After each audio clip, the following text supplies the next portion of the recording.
Assalamualaikum warahmatullahi wabarakatuh. Saya Fitri Nur Alimah, kelas PGMI 6E, akan menjelaskan tentang media pembelajaran SD atau MI. Yang pertama, pengembangan media ajar. Pengembangan media ajar merupakan perantara atau pengantar sumber yang dapat merangsang pikiran, perasaan, perhatian, dan kemauan sehingga terdorong serta terlibat dalam pembelajaran. Yang kedua, kedudukan media pembelajaran dalam konteks komunikasi pendidikan. Peran dan fungsi media. Yang pertama, kemampuan fiksatif. Media memiliki kemampuan menangkap, menyimpan, dan menampilkan kembali suatu objek atau kejadian. Contohnya, audio, video. Kemampuan manipulatif dapat menampilkan kembali objek disesuaikan dengan keadaan atau keperluan. Bisa dipercepat atau diulangi. Kemampuan distributif atau menyebar. Artinya, media dapat menjangkau audiens yang banyak. Yang ketiga, kedudukan media pembelajaran dalam sistem pembelajaran. Kedudukannya yaitu medium, yang mana dalam penyampaian pembelajaran tetap harus dikendalikan dan dimanipulasi oleh seorang guru. Yang selanjutnya, sejarah perkembangan media dan pola-pola pembelajaran konvensional hingga bermedia. Yang pertama, sejarah perkembangan media. Pada mulanya, media hanya dianggap sebagai alat bantu mengajar. Pemakaian media tidak datang secara tiba-tiba, alias melalui beberapa proses. Sekitar pertengahan abad 20, usaha pemanfaatan alat visual mulai dilengkapi dengan peralatan audio. Maka, lahirlah peralatan audiovisual pembelajaran. Macam-macam pola pembelajaran. Pola pembelajaran merupakan cara yang digunakan oleh guru atau pengajar dalam menyampaikan materi pembelajaran. Macam-macam pola pembelajaran ada 4. Yang pertama, menurut Berry, pola pembelajaran tradisional. Pola pembelajaran tradisional ini tanpa menggunakan alat bantu mengajar. Pola pembelajaran tradisional 2 sudah dibantu alat peraga. Pola pembelajaran guru dan media ini adalah media dan guru sama-sama ikut serta dalam pembelajaran. Pola pembelajaran bermedia semata-mata disandarkan pada media. Yang kedua, pola pembelajaran konvensional. Pola pembelajaran konvensional ini guru lebih aktif dan peserta didik pasif, yang mana guru lebih banyak berceramah.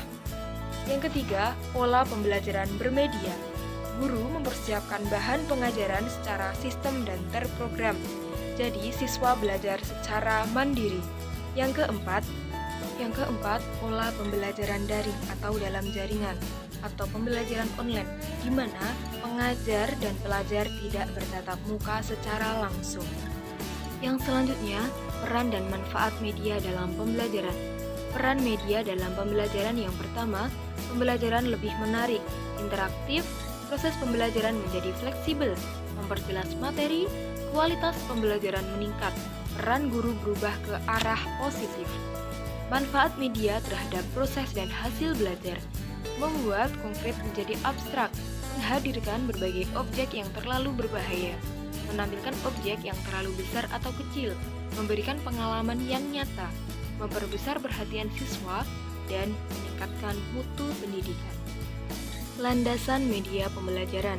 Landasan media pembelajaran yaitu para tenaga dan pengajar atau guru perlu cermat dalam pemilihan media yang digunakan. Yang pertama, landasan psikologis, di mana kondisi psikologis dinyatakan sebagai karakter psikofisik seseorang sebagai individu yang dinyatakan dalam berbagai bentuk perilaku dalam interaksinya. Yang kedua, landasan historis, penggunaan media secara rasional, ditinjau dari sejarah konsep istilah media yang digunakan dalam pembelajaran.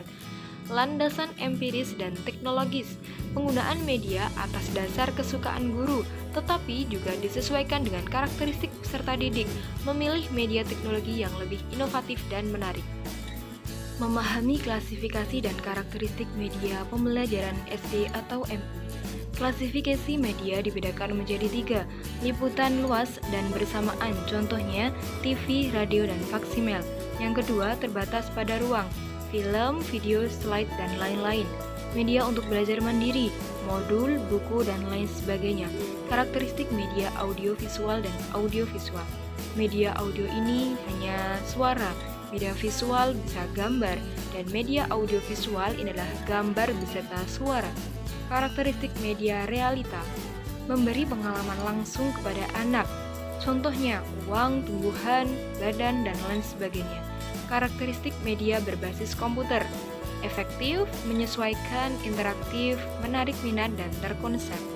Karakteristik media sederhana dan grafis, fikasatif, manipulatif, distributif. Melibatkan indera penglihatan, relatif murah, relatif sederhana, contohnya gambar, foto, diagram, grafik, dan lain sebagainya.